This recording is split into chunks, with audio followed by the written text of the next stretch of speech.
ছোট ছোট আমার ভাইয়েরা, বোনেরা, সন্তানেরা, আমি এখানে এসেছিলাম কথা বলতে এতক্ষণ মাননীয় প্রধানমন্ত্রীর উপদেষ্টা হিসেবে।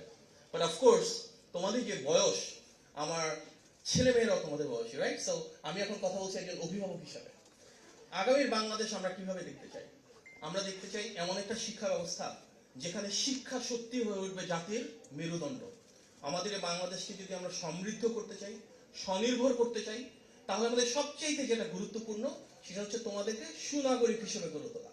যেন তোমরা সৎ হও, যোগ্য হও, যেন তোমরা দক্ষ হও। আমরা কেমন বাংলাদেশ চাই? যেখানে তোমাদের যার যেটা পড়তে ইচ্ছা করে তোমরা সেটা পড়াশোনা করবা। সবার যে ফার্স্ট সেকেন্ড হতে হবে জিনিসটা তা না, সবার যে ডাক্তার ইঞ্জিনিয়ার হতে হবে তাও না। তোমাদের যদি কারো খেলাধুলা করতে পছন্দ হয়, তাহলে আমাদের মাননীয় প্রধানমন্ত্রী জনাব তারেক রহমান বলেছেন তোমরা নতুন করে স্পোর্টসে পার্টিসিপেট করবে। তোমাদের যদি কারো কালচার বা গান কিংবা ড্রয়িং পছন্দ হয়, তাহলে নতুন করে কালচারে পার্টিসিপেট করবা। আবার কারো হয়তো কোরআন তেলাওয়াত পছন্দ, তাহলে আমরা সামনে শুরু করছি নতুন করে কোরআন তেলাওয়াতে পার্টিসিপেট করবা।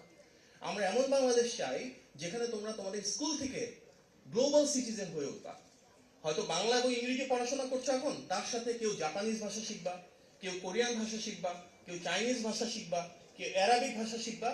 এই বাংলাদেশ থেকে সারা বিশ্ব তোমাদের জন্য উন্মুক্ত হয়ে উঠবে। আমরা চাই এমন একটা শিক্ষা ব্যবস্থা যেখানে পরীক্ষা হলে ভয় পাওয়ার প্রয়োজন নাই। আমাদের মাননীয় শিক্ষামন্ত্রী এখানে আছেন, উনি বলেছেন কোনো নকল হবে না, কোনো প্রশ্নপত্র ফাঁস হবে না। আমাদের সরকারের অধীনে আমরা চাই তোমরা পরীক্ষা নিয়ে কোনো ভয় পাওয়া না।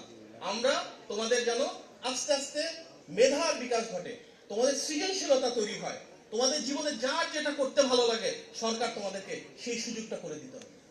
এবং আমাদের মূল দায়িত্ব হচ্ছে তোমরা তোমাদের যেই ক্যারিয়ারে যেতে চাও আনন্দময় শিক্ষার মাধ্যমে সেটা নিশ্চিত করা। আমরা বলি কি লার্নিং উইথ হ্যাপিনেস। আমাদের মাননীয় প্রধানমন্ত্রী কথা বলেছেন, তোমরা শুনেছো লার্নিং উইথ হ্যাপিনেস? সেই লার্নিং উইথ হ্যাপিনেস এর মানে কি? তোমরা এমন একটা পরিবেশে শিক্ষা নিবা যেখানে একসাথে টিম স্কিল তৈরি হবে, 4-5 করে বিভিন্ন গ্রুপে গ্রুপে কাজ করবা, তোমাদের ভিতর ট্রান্সফারেবল বা ইন্টারপার্সোনাল স্কিল তৈরি হবে। এমন ভাবে আমরা এই শিক্ষা ব্যবস্থা গড়ে তুলবো যেখানে কোনো ভয় ভীতি থাকবে না, যেখানে ক্লাসে যাওয়ার জন্য তোমাদের আনন্দ হবে। আস্তে আস্তে আমরা বাংলাদেশের প্রতিটা স্কুলে ক্লাস 1 থেকে শুরু করে সবার জন্য একরকম স্কুল ড্রেসের ব্যবস্থা করব, স্কুল ব্যাগের ব্যবস্থা করব, জুতার ব্যবস্থা করব, আমরা মিড ডে মিল অর্থাৎ স্কুলের টিফিনের ব্যবস্থা করব। এই প্রতিটাই কিন্তু আমাদের মাননীয় প্রধানমন্ত্রী জনাব তারেক রহমান ওনার ভিশন হিসেবে নিশ্চিত করেছেন।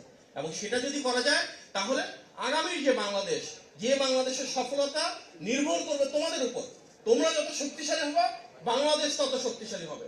এবং ইনশাল্লাহ তোমাদেরকে সুনাগরিক হিসেবে গড়ে তোলা, সৎ, দক্ষ, যুগোপযোগী হিসেবে গড়ে তোলা, ইনশাল্লাহ বাংলাদেশের পতাকা সারা বিশ্বে আমরা অত্যন্ত গৌরবের সাথে সামনের দিকে এগিয়ে নিয়ে যাবো ইনশাল্লাহ। পারবো না আমরা? পারবো? কারের মাধ্যমে পারবো, তোমাদের মাধ্যমে পারবো তো? আলহামদুলিল্লাহ।